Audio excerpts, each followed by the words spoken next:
pray. Again, Lord, we thank you so much for your goodness upon us.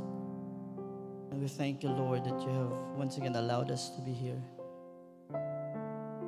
Lord, we just ask of you to prepare our heart once again.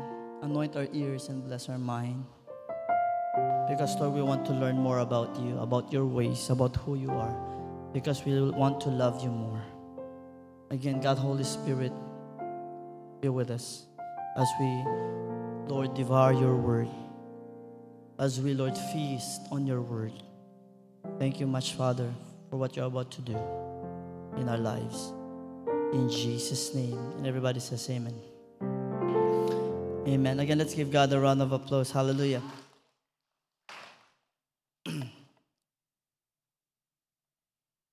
Kaninang buntag, no, early in the morning, pa si Sister Beth, okay lang daw kung ako sa magwali ron. Ngayon ko, sige, mananghid sa ako sa akong maestra. And so, praise and thank God din ko siya, Ma'am, wala yun kin sa mag-share ron ako. Okay lang mag-excuse ako. Till 9 man among klase, so nanghangyo ko, 30 minutes, excuse sa. Open your Bibles with me to the book of Ephesians, chapter 1.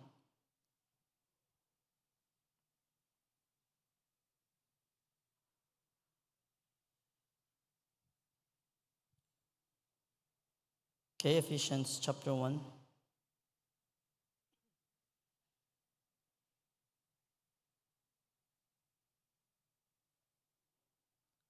Okay.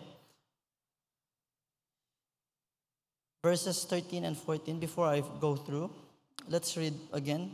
I know it has been read during the scripture reading, but let's read once again. Ephesians 1, 13 and 14. Let's read all together. Reading, go. In whom you also trusted after that ye heard the word of truth, the gospel of your salvation, in whom also after that ye believed, you were sealed with that Holy Spirit of promise, which is the earnest of our inheritance until the redemption of the purchased possession unto the praise of his glory. I would like to encourage everyone to read the entire chapter 1 of Ephesians. It's very nice because it talks about here how we are being positioned in grace. Do you believe that we are saved by the grace of God? Not of works, lest anyone should boast. But we are also saved, we are called, and we're destined and ordained to do good works as person or people being saved. My title for this evening's message, short message, is Loving the Holy Spirit. Everybody say with me, loving the Holy Spirit. Do we love the Holy Spirit? Again, may I make it this clear, the Holy Spirit is not just an energy. It is not just an energy, na tabla el otro, el power, the Lord, el Holy Spirit is an energy. You know, if you really read the Bible, you will find out that the Trinity is always there. And then there are verses that would sinabestan donway lang ka naton, but you will see there, like in the book of Revelation, that God was in the throne. Kung natapregunta sila, who is worthy to get the scroll na mano del Diyos? And suddenly, the Lamb that was slain is worthy, and the host, the 24 elders worship. It means the Holy Spirit, the Word or the Son, and the Father, even though we have one God, there are three distinct persons. That's the reason why we need to love the Holy Spirit, because the Holy Spirit is the third person of the triune God. The Holy Spirit is not just power. The Holy Spirit is not just an energy. He is the third person. He has emotions. Now, ablapel verse aquí in Ephesians 1:13, man start na 1:13, in whom ye also trusted, after that ye had heard the word of truth. There's a scripture in the Bible, I think it's in Corinthians, if I'm not mistaken. It says that, no, it's in Romans. Like, how can they be saved if no one goes to them and share the word? Because the first thing that people must do is to listen, that they may be able, pwede sila uwi el palabra del Diyos. But here, see, Paul is writing to the church at Ephesus and speaking to believers and telling them, in whom you also trusted. It means, talyaya el dila, trust. After that you have heard, ya pwede sila uwi el palabra. And it says here, the gospel of your salvation. Everybody say gospel. Again, in the book of Romans, it says what? The gospel of Jesus Christ is the only power of God unto. It means there is no other gospel. There is only one gospel. When Jesus said, I am the way, the truth, and the life, it means there is no other gospel. There is no other way. No hay otro nombre. Eso que en tal fulano habla él el camino, no hay otro nombre. Él lang. And whether you go, before I proceed, whether you go to a evangelical church, but remember this, in the last days, some will depart from their faith. But I always use the word many because more than two is many. So some will depart from the faith even though you're inside the church. Because when you start to believe that you can go to heaven based on your own good works, then you have failed. When you also believe that you can go to heaven because of some other ways, you have now a different faith. Because faith, when we talk about salvation, it's just saying, simply saying this, Lord, I put my life ali contigo and I trust you. Not only you have saved me, but what you have started in me, you are going to finish. El otro también taas takeda sila na, since talyen yung mano ko ng Senyor, masking kilaya lang yung bibi. Hindi tamen kel amo. Now,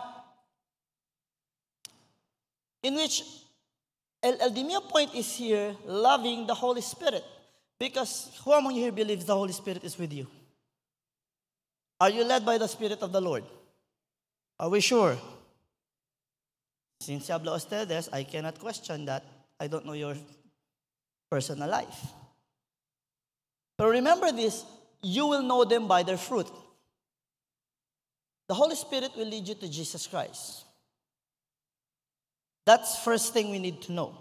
The Holy Spirit will always lead the person to Jesus Christ. Actually, Jesus said it himself, that the Spirit will not speak of itself, but what he's going to speak is what he have heard from God, from the Lord, from Christ, because he will always point people to Christ, to the Word. And so if we say that we are led by the Holy Spirit will not lead you to go chismis. The Holy Spirit will not lead you to be a talebearer.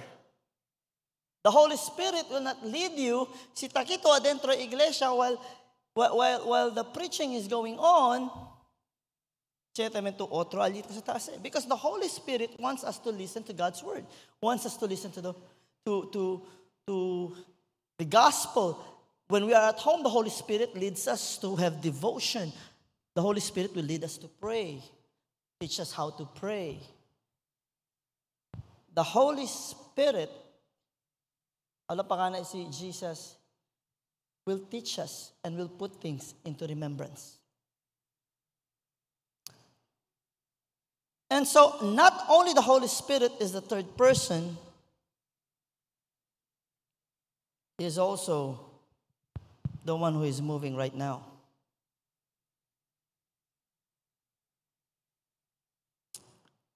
Why is it important to love the Holy Spirit?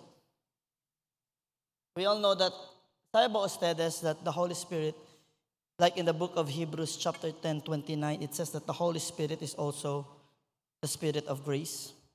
I'm going to read to you two verses. And El Hebrews is generally kind of a warning. Listen to what it says.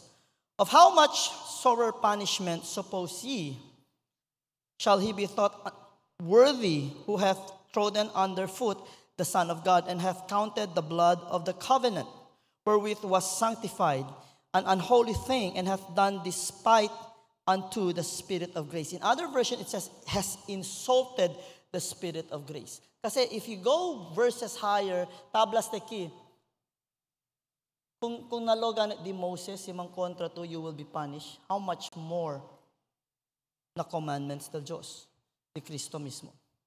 And who sanctifies? Remember, who regenerated us? It is the Holy Spirit. Who paid the ransom? It was Jesus Christ through His blood. But we are regenerated by the power of God, Holy Spirit. And so, if we say that we are saved, and we are not saved by works, we are saved by the grace of the Lord.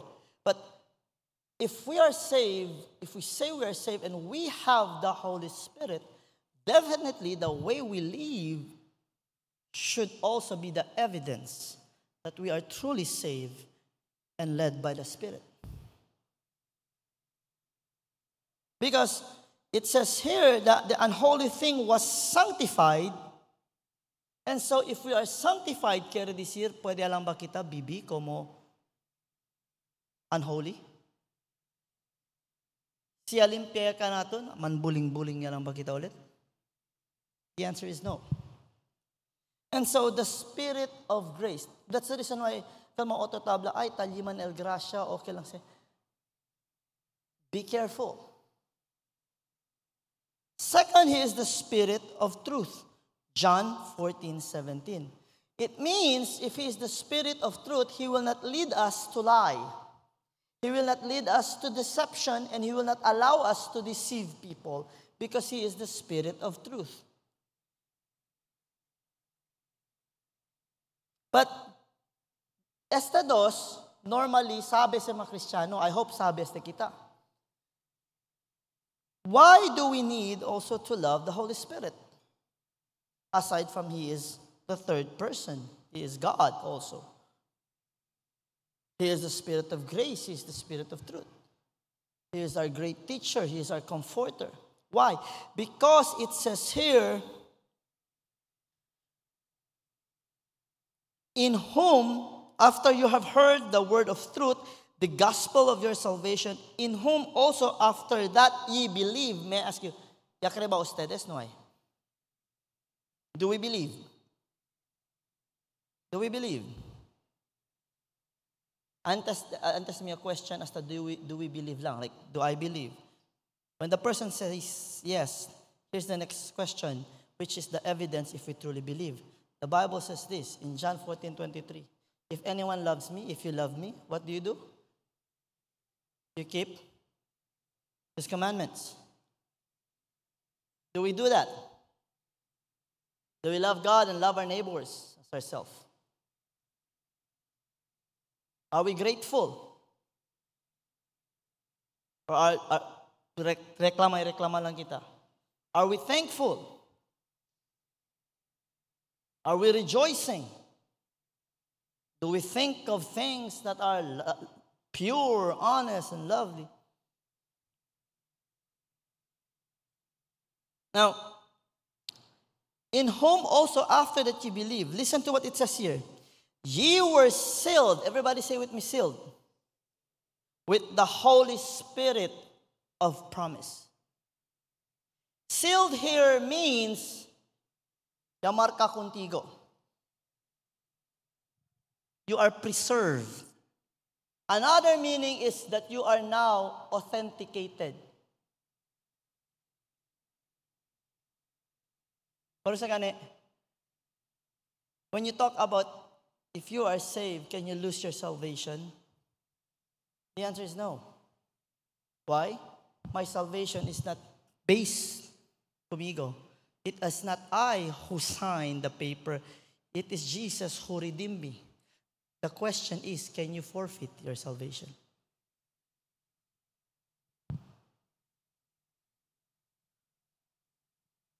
And we would see some answers here. Remember, baka tan pensa ustedes hondo. If you go to the book of Revelation chapter 2, this is Ephesians, right? The first letter was to the church at Ephesus.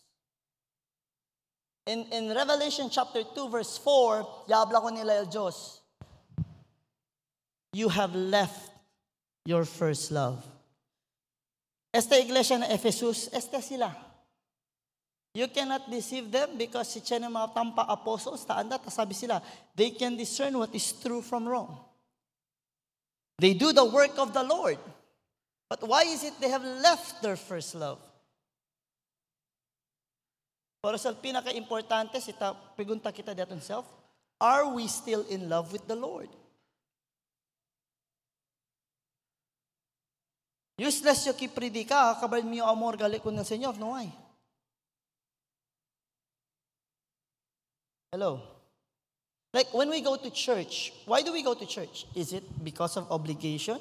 Is it because we want blessings? Or is it because we love the Lord? And it is only God who knows the true content of the heart. Now, we are sealed with the Holy Spirit of promise. Silyao. And again, like I said, it is to preserve. It is, He marked us. It means that we are authenticated, that we are genuinely hindi peke.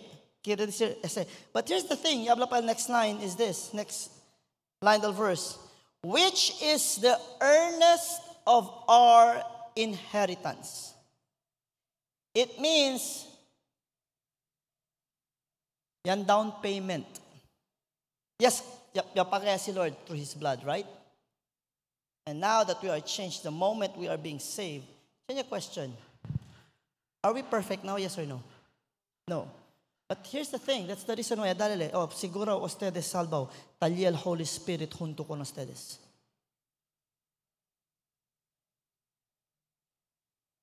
Diba si tan down payment to, kaya si kumpra gato ko na kaya, saka to. And listen to what it says here.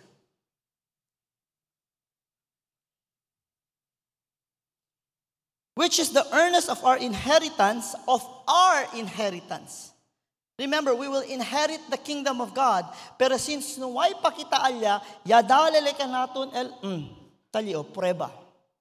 That you are mine and you will inherit the kingdom of God. The Holy Spirit. Until the redemption of the purchased possession. Who is, by the way, the purchased possession? Yan al purchased possession. Do you know? Yan. Kita. I have been redeemed by the blood of the Lamb. I am bought with a price. And kosa man el price? Jesus dying on the cross. Para sa ganit tabla si Paul, I am crucified with Christ, nevertheless I live. Yet not I, but Christ lives in me.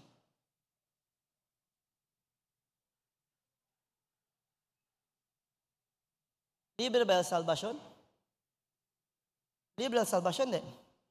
Libre. Pero para kung Lord, kosa? Purchase possession. Para sa makita, asedol nuway-nuway lang.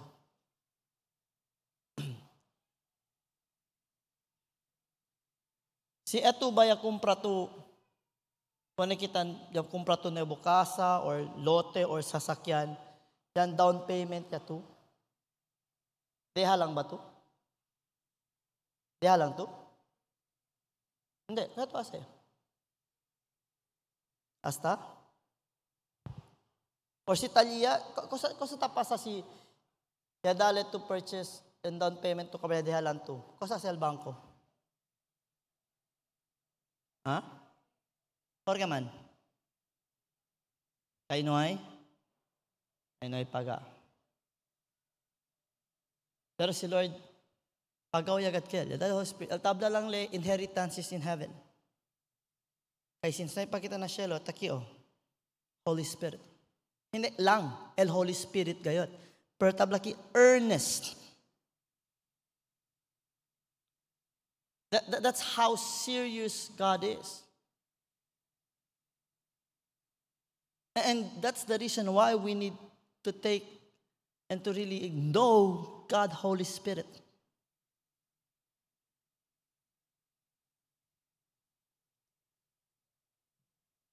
Then what, kosa kita debe ase, what do we need to do? Say with me, be diligent. In the book of Ephesians 4, chapter 3 and 4, it says, endeavoring to keep the unity of the Spirit in the bond of peace. Or in other version, it says, be diligent to keep the unity of the Spirit in the bond of peace. For there is one body and one Spirit, even as ye are called in one hope of your calling. Do we give time to really get to be closer with Him? Do we want to be closer with the Lord Jesus? Yes. We need to be close with God, Holy Spirit, because He is the one who is going to lead us. He is the one who is going to help us. He is the one who is going to teach us how to pray. The Bible says that we do not know how to pray. The Spirit itself beareth witness with our spirit. And with groanings, He's going to intercede with us and for us.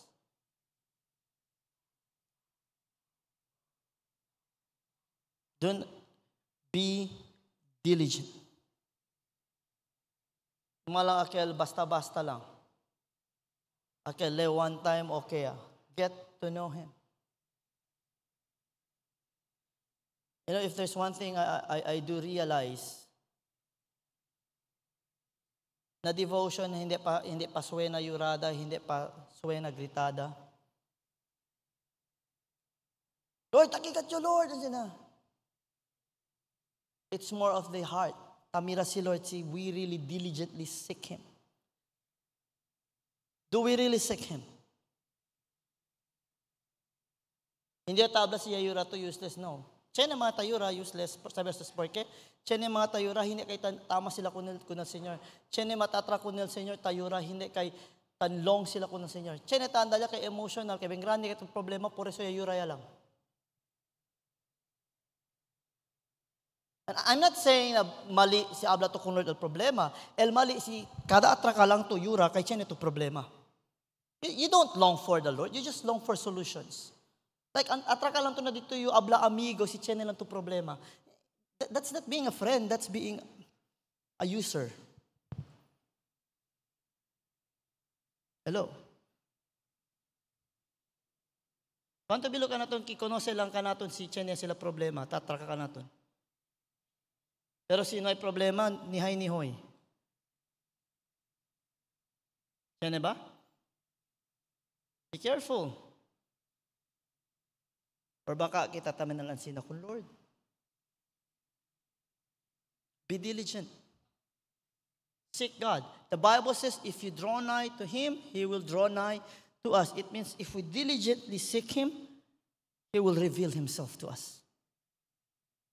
How many of you here has wondered and asked, Lord, tali ba to? Naman yung kuntigo tasinti? And sometimes people will ask right away a question, do you really exist? But here's the best question we need to ask.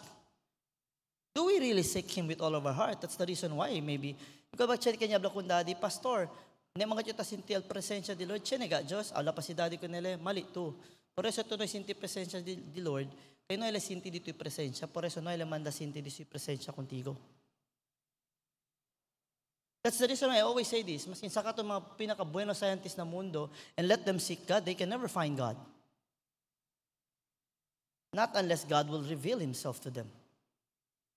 And He reveals Himself to people who seek Him earnestly With all, it doesn't matter how sinful you are. If you seek God earnestly, it means kerega tu kunele konose.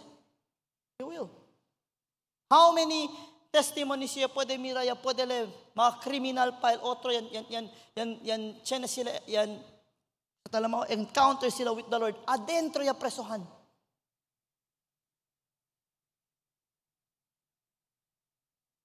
Why? During that time, nagritaya sila, Lord, ansine at miyo bida, chene, but si chene bagat Diyos. And I understand how they speak because they don't have the Lord. Pero sa dol ansina sila, pero si kita, chene Diyos, sinitami kita debe mo kwento, chene bagat Diyos. We need to seek Him with all of our heart. The second thing is this. Not only we need to be diligent, do not grieve the Holy Spirit.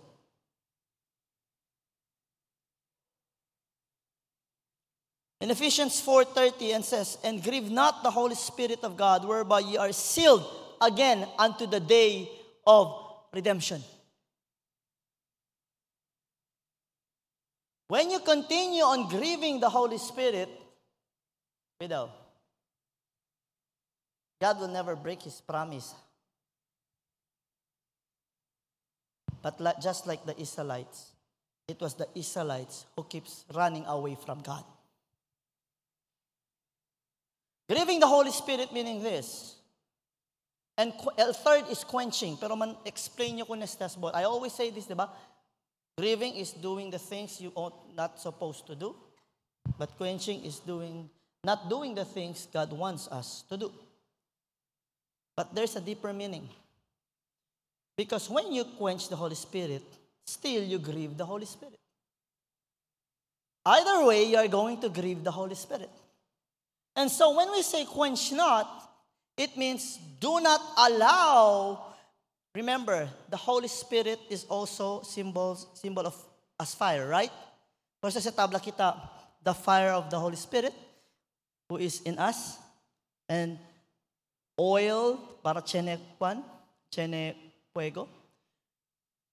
When we continue to grieve the Holy Spirit, ang sinatapa sa sequence, el luz sa apaga, hinahinay. Once no mayak benduro pa kabesa, remember what the Bible says. The Spirit of God will not always strive with men. Por eso sa legal point dol aquella tu kalus, reprobate. Kulpa ya, continua ase, para contigo hindi na kulpa, alegria ya.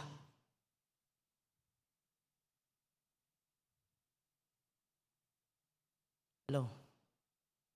Antes on fire, le el Bible resa, ara dinhay ni hoy, nuay keber si puede le o resa. Masking kilaya ya habla el pastor, el uban na youth, el uban na UFW, el uban na UFM. ¿Por qué man? No hay, chenebes na este ka tachinemedo. Chen pa atra conmigo, pastor, porque si ansina, I feel guilty whenever I do this. Na mega conmigo el Holy Spirit, hablay ko nel este. Pasalamat to tan feel pa to guilty. Kaya sir, you are still convicted and the Holy Spirit is still with you. El makamiedo li, si hindi na to tan feel guilty.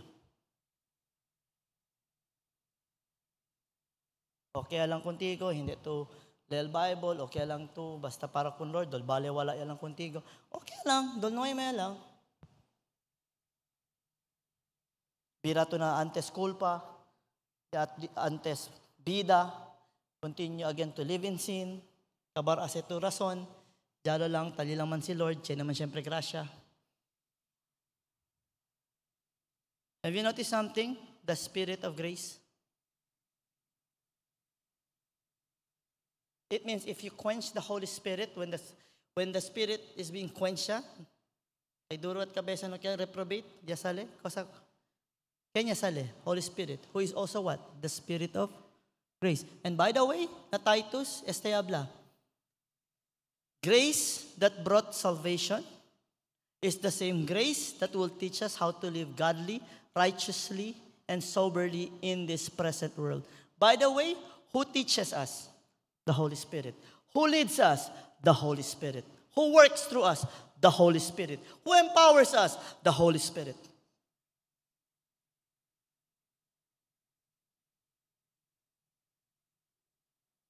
Hello? Por eso, nung makumpiyansa, ay okay na, nanak ko sa grasya. Padayon ka sa kinabuhig sala. Di babiyaan ka sa grasya. Mauna gitawag, disgrasya.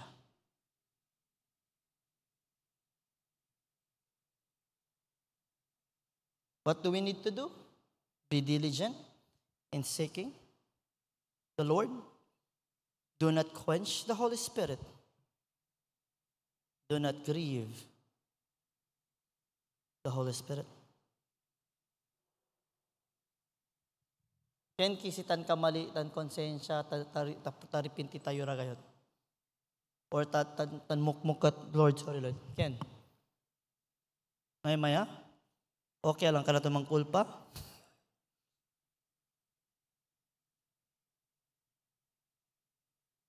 That's good. Kaya pa ka natin kentan? Ay, okay lang gali, pastor. So, mangkulpa kikulpa lang nyo para premium. Hindi, ang sinatabla Bible.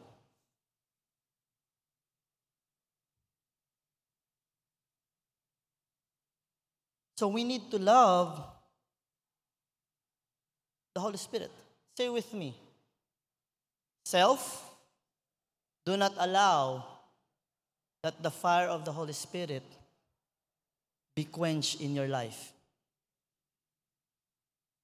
Amo kat galit meaning. Do not quench the Spirit.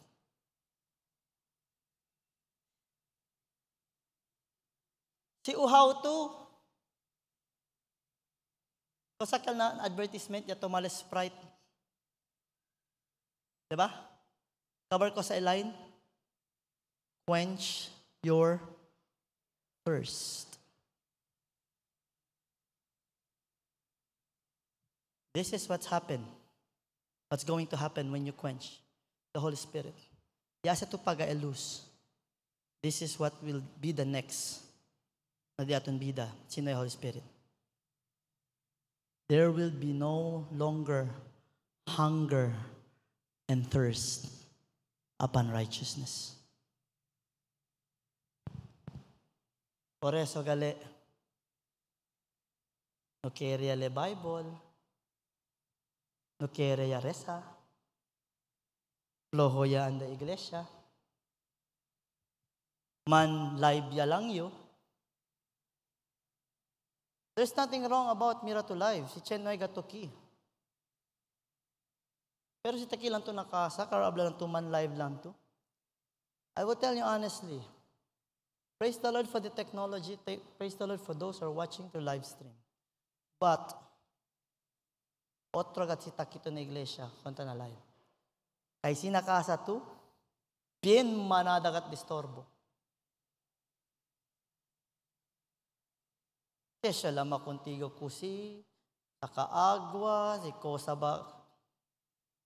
How many of you here Konden live, Tamira live, tasinta ka to live, and tan worship hunto? Or kwanto bilo ka naging kondo tan live, tatoma pa juice, sintaw kahit nakama, ha? Amen. Yes or no? Yes or no? Hopefully, araw ng mga live stream, no, yan, sina Arriba pa LPS, the juice. Nakanta na iglesia, to worship you, I live. To worship you, I live. Tansubo pa, kwan. Tala mo, biko. There's nothing wrong. Sit and watch. Lalo na, pwera to, travel to. Pero as much as possible, if we really want to worship God, yes, we can worship God because worship is a lifestyle. Again, we go to the house of the Lord because we love Him. And because we love our brethren. No one is an island. And I don't think so the Holy Spirit will just tell you, Kristiyano naman ka, diyan lang ka sa balay. Actually, yan lead nga ng Holy Spirit na writer ng Hebrews, kasalabla. Kasalabla na Hebrews. Do not forsake the assembling of yourselves together as others do. It means we as believers, we need to meet. We need to gather. We need to have fellowship one with another. We need to pray for one another. We need to bless one another. We need to love, care for one another. Amo sa Holy Spirit. Manlead ka na to. So be diligent. Amen ba? Amen ba? Abla to decide, do not allow the fire be quenched.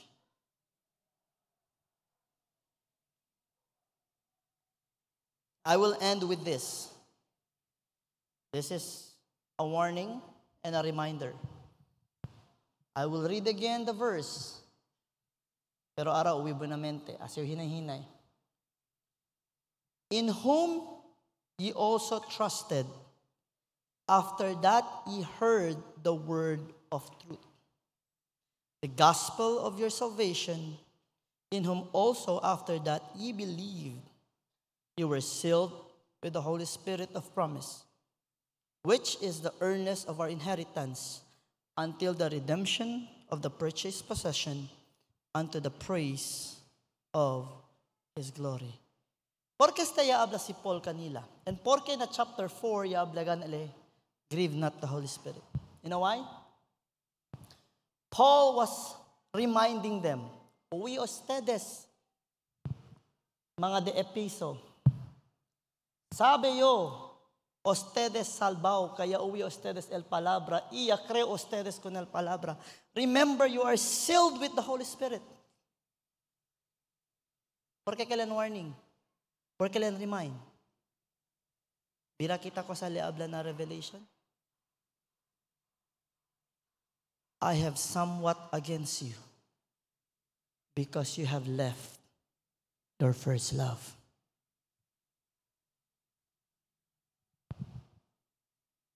El punto aquí Ken ki alegre, ken ki tarin di grasya ko na Señor kay salbaw kita por medio de su grace. Shout amen.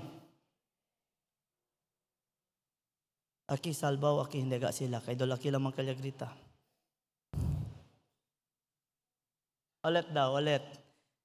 Oh, if you believe that you are being saved by the grace of the Lord, shout amen. Amen niya lang, kaya manda si pastor. Ngayon manda, kaya abla sila ki, ulit daw. But, este lang. Do not be complacent. Do not.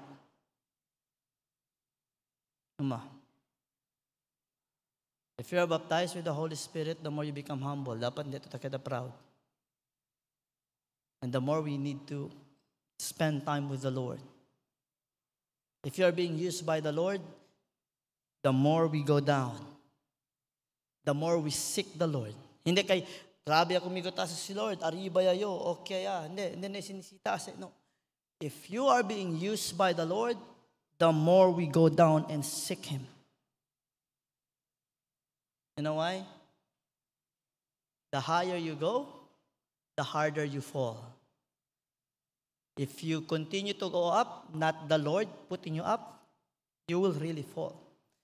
But when you go down and seek the Lord, when God is going to lift you up, I tell you, maskin entero mundo contigo, pirkura hala pa abajo, no one can pull you down because no one can pull the hand of the Lord.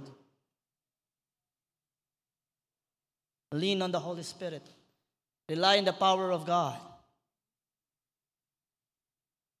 Abaha kita todo. Seek Him.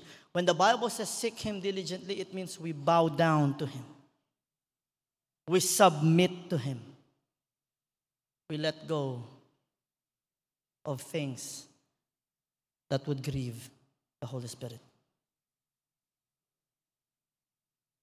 Dumalang ani kita pensa, as I end, dumalang ani kita pensa mga kulpa like fornication, adultery, hindi tabla hindi si kulpa siya. Pensa lang ani kita mga reklamo, pagkaploho, reklamador,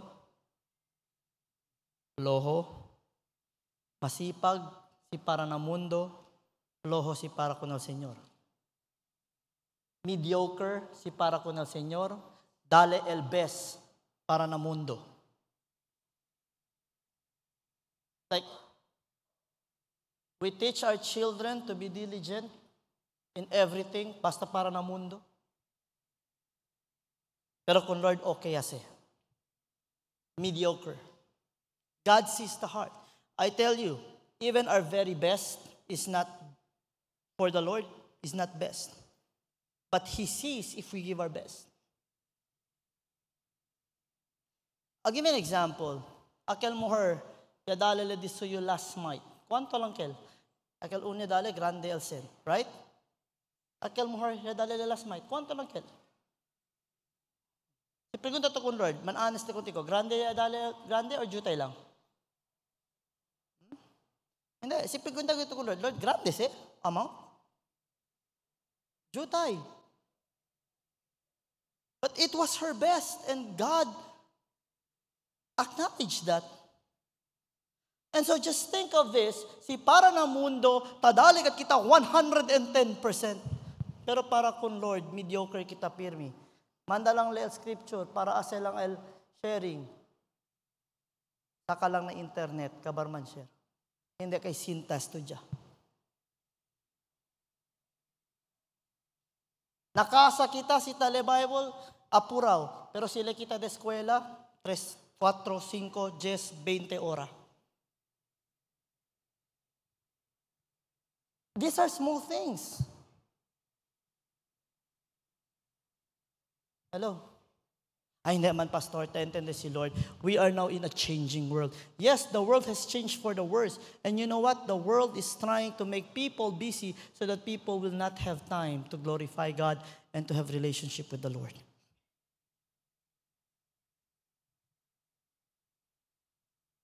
Hello? Hello? So, Chenebes, tan focus kita na mga grande things. And kung gaano kita, adulterer kel, burachon kel, ansina kel. Ansina ganali. Eto, Kristiyano to. Si, Kristiyano katyo. Manda to last, yung kwento dito yung Joshua Lel Bible.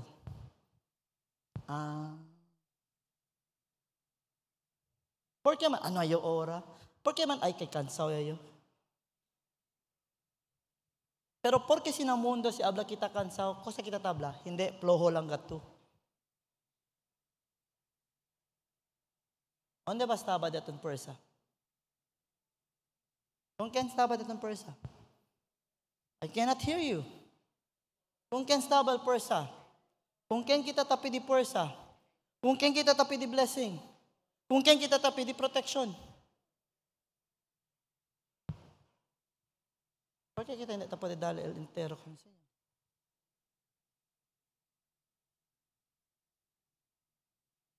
Do not grieve the Holy Spirit. If we cannot surrender, you know what's grieve? The Holy Spirit will feel sorrow. Kung sa tao pa, naghinanakit. Not hate, pero nahiubos. And if there is someone who has the right na mahiubos, ang Ginoo ra to. He never failed us. He has given everything.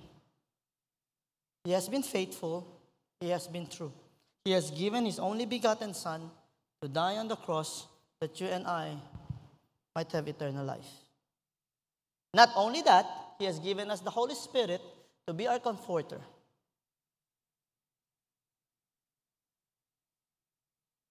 When we reject the Holy Spirit, we're also rejecting the salvation. Because He is the one that the Lord has given to us as an earnest inheritance. So, do not grieve the Holy Spirit. Love Him.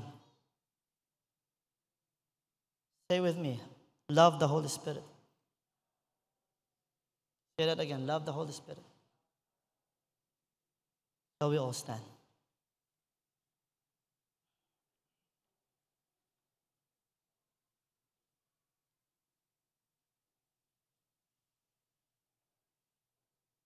If we say that the Spirit of the Lord is upon us, I will leave you with this verse.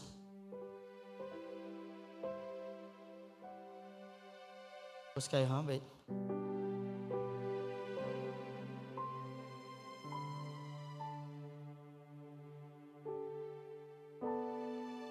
Aral niyo pensa, and it's nice to give you this message for encourage, this verse for an encouragement.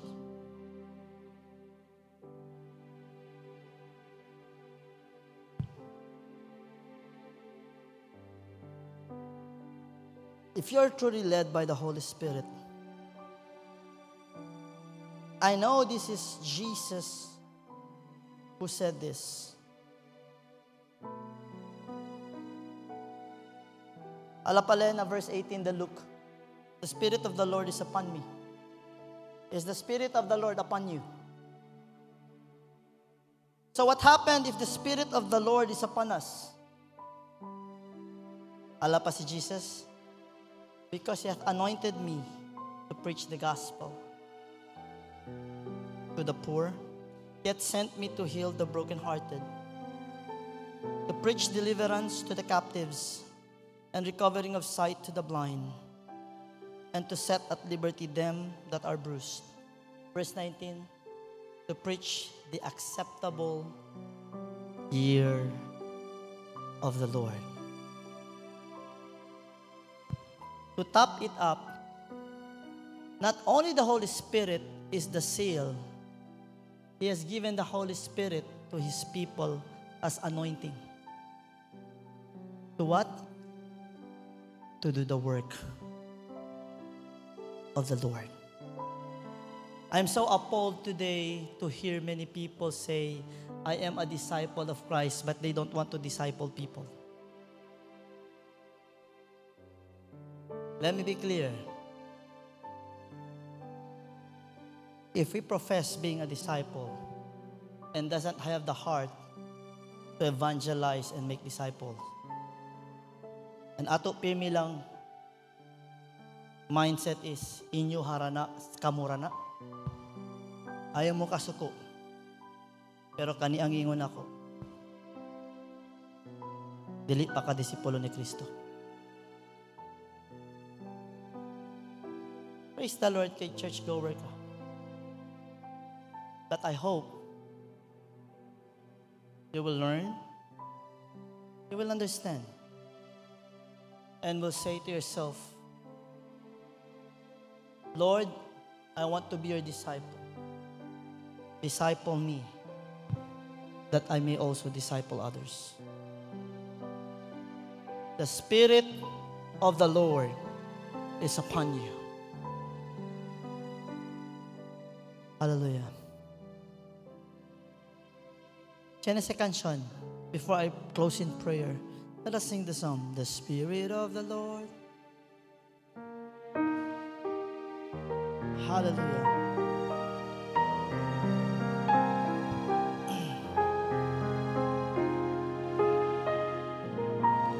The Spirit of the Lord is now upon me to heal the broken heart and set the captives free, to open prison doors and make the blind to see.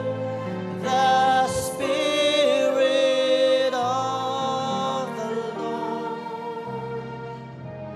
is now on me. Once again, the Spirit of the Lord. The Spirit of the Lord is now upon me to heal the broken heart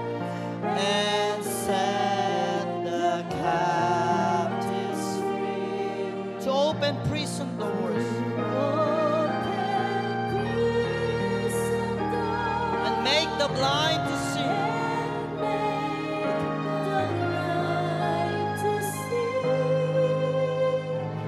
The Spirit of the Lord